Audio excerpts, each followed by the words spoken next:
Good morning, everybody.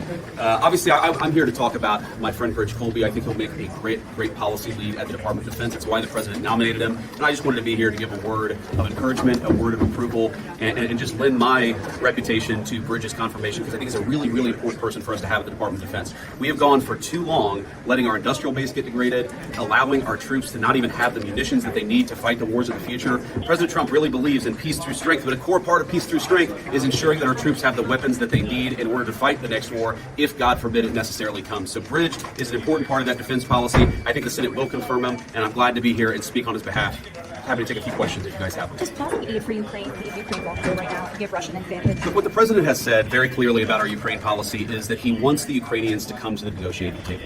We want the Ukrainians to have a sovereign and independent country. We think the Ukrainian troops have fought very bravely, but we're at a point here where neither Europe nor the United States nor the Ukrainians can continue this war indefinitely. So it's important that everybody come to the table, and the president is trying to send a very explicit message. The Ukrainians have got to come to the table and start negotiating with President Trump. Do you still have hope for the mineral deal? Do you believe that the mineral deal can still be reached with Ukraine? Yeah, I certainly do. And I think the president is still committed to the mineral deal. I think we've heard some positive things, but not yet, of course, a signature from our friends in Ukraine. But look, the mineral deal is a really important part of the president's policy. Number one, the American people have got to get some payback for the incredible financial investment we've made in this country. A lot of the aid that the Europeans have sent has come in the form of money that is getting repaid to them. Well, it's really ridiculous and frankly an insult to the American people that the Europeans are getting a better deal than the American people. The president is just trying to ensure that the American people get a fair deal while simultaneously ensuring we have access to some minerals and resources that are very important for the economy of the future. If Zelensky changes his posture, his focus, his gratefulness, as you guys have talked about, would there be a consideration of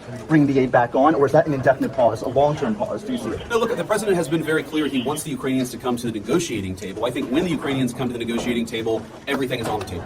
What about the pressure on Russia? President Zelensky. Look, I think the most important thing, a lot of people have made this about public statements. President Zelensky needs to say that he's committed to the peace, or President Zelensky needs to apologize to the president. The public stuff doesn't matter nearly as much as what are the Ukrainians doing to meaningfully engage on what a peaceful settlement will look like. We need the Ukrainians privately to come to us and say, this is what we need, this is what we want, this is how we're going to participate in the process to end this conflict. That is the most important thing, and that lack of private engagement is what is most concerning to us. So far it looks like a lot of pressure on Ukraine, but not much pressure on Russia. Do you expect to do maybe more sanctions on Russia or any other steps to pressure both sides if you want to have them on a negotiation table? Well, I don't think that's right, actually. I mean, we still have a number of sanctions that are placed on the Russians. We do believe that the Russians economically are struggling because of this conflict. We do believe that it's in Russia's best interest, but also Ukraine and the United States' best interest to bring this conflict to a close. So we believe in applying pressure to everybody to stop the killing, because that's what the president's policy is, and that's what's in the best interest of the American people. President Trump characterized it as a deal being a long way away. You just said if the Ukrainians came privately to the negotiating table, I could get things moving. What are we talking about timeline here? Like, how fast can things So President Trump said that, or President Zelensky said that? I believe that President Trump had said, characterized it as being a deal being a long way away.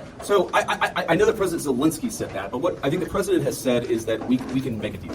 The Russians can't continue this thing forever. The Ukrainians can't continue it forever. And most importantly, the United States can't continue it forever. Look, there are a lot of details to be worked out. There are a lot of questions about territory, about everything else. We want to have that conversation. We're not saying that we're committed to one pathway or another. We're just saying you can't even bring the peace to the forefront if the Ukrainians aren't willing to negotiate in good faith. And right now, they haven't been able to, haven't been willing to. Hopefully that changes. Do you think that European peacekeepers are a non-starter for the Kremlin? Do you think that could realistically be part of the solution, or no? I won't speak for the Kremlin. I don't know what is a non-starter or not for the Kremlin. I know that obviously, and we appreciate this, the British and the French have offered to step up in a big way. That's very important. But fundamentally, the question of what's a non-starter for this or that party, that's part of the negotiated settlement we have to come to. We can't even really start that negotiated process in earnest until the Ukrainians, led by President Zelensky, come to the table. What do you need to see from Canada in terms of... Go ahead, yeah. Mr. Colby has said in the past that the U.S. could tolerate or contain a nuclear armed Iran. How is that consistent with the president's maximum pressure policy? Well, number one, the president's been very clear he doesn't want to tolerate a nuclear armed Iran. And I don't know what Mr. Colby has written in the past, but I'll say that